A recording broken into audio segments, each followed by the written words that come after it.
Bukan karena masalahnya besar, tapi karena hatinya sudah lelah.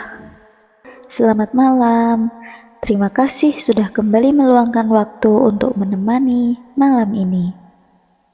Kalau episode sebelumnya kita berbicara tentang menghargai diri sendiri karena sudah bertahan, malam ini aku ingin membahas sesuatu yang mungkin pernah dialami oleh banyak orang.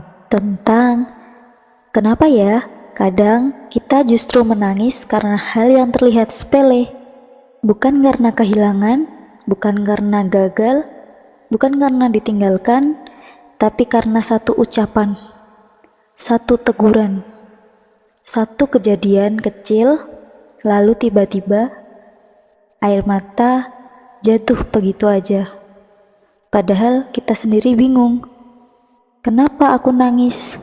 Dulu aku juga sering berpikir, kalau menangis itu berarti aku lemah. Kalau ditegur lalu menangis, berarti aku terlalu baper. Tapi ternyata, semakin bertambah usia, aku mulai mengerti. Kadang, kita tidak menangis karena kejadian yang sedang terjadi. Kita menangis karena hati kita sudah terlalu penuh, ibarat sebuah gelas, yang membuat air tumpah bukan tetesan terakhir, melainkan semua tetesan sebelumnya yang sudah memenuhi gelas itu. Mungkin hari itu memang kamu melakukan kesalahan. Mungkin kamu memang terlambat. Mungkin kamu memang harus menerima konsekuensinya. Tidak ada yang salah dengan menerima tanggung jawab. Kalau memang kita keliru, ya kita belajar memperbaikinya. Tapi, ada kalanya yang membuat hati terasa sesak.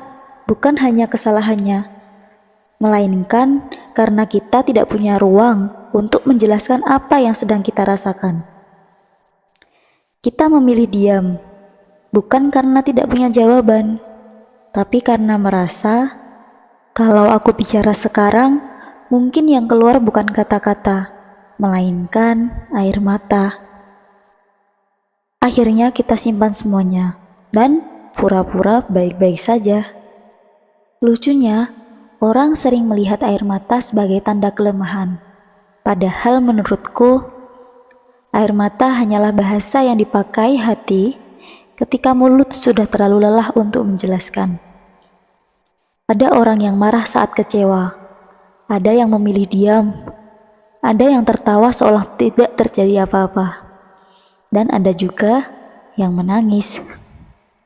Bukan karena ingin dikasihani, tapi karena itu satu-satunya cara tubuh mengeluarkan sesak yang sudah terlalu lama dipendam. Aku juga belajar satu hal. Tidak semua emosi harus langsung dibalas. Tidak semua teguran harus langsung dijawab. Kadang, diam adalah cara terbaik untuk menjaga agar kita tidak mengatakan sesuatu yang nanti akan kita sesali. Tapi setelah itu, jangan lupa memberi ruang untuk diri sendiri. Menangislah kalau memang ingin menangis. Menulislah kalau lebih nyaman menulis. Berdoalah kalau itu yang membuatmu tenang. Yang penting, jangan pura-pura kuat terus, karena orang yang terlihat paling tenang pun bisa saja sedang berjuang sendirian. Kalau malam ini kamu sedang merasa seperti itu, merasa dadamu sesak, merasa ingin menangis tapi tidak tahu harus cerita ke siapa, aku cuma ingin bilang, tidak apa-apa, air matamu tidak membuatmu menjadi orang yang lemah. Justru itu tanda bahwa hatimu masih mampu merasakan, dan itu adalah hal yang manusiawi. Kalau memang hari ini kamu melakukan kesalahan, perbaiki. Kalau memang ada yang harus diubah, belajar. Kalau memang ada yang perlu dievaluasi, lakukanlah. Tapi, jangan sampai satu kesalahan membuatmu merasa dirimu tidak berharga. Karena melakukan kesalahan bukan berarti kamu ada kesalahan. Kita semua pernah berada di posisi itu. Dan kita semua masih diberi kesempatan untuk menjadi lebih baik. Sebelum tidur malam ini, aku ingin kamu mengingat satu kalimat.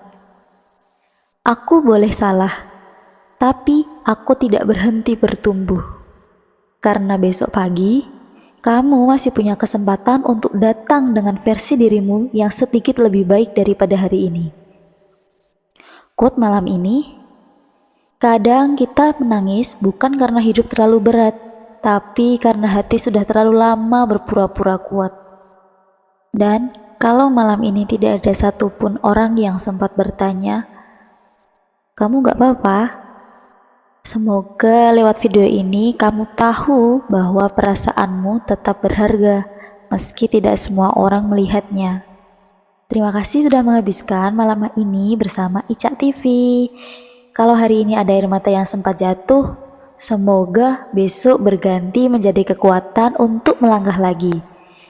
Jangan lupa istirahat teman-teman, maafkan dirimu, dan jangan lupa besok adalah kesempatan baru. Sampai bertemu di episode berikutnya dari Teman Sebelum Tidur bersama Ica TV. Terima kasih, dadah.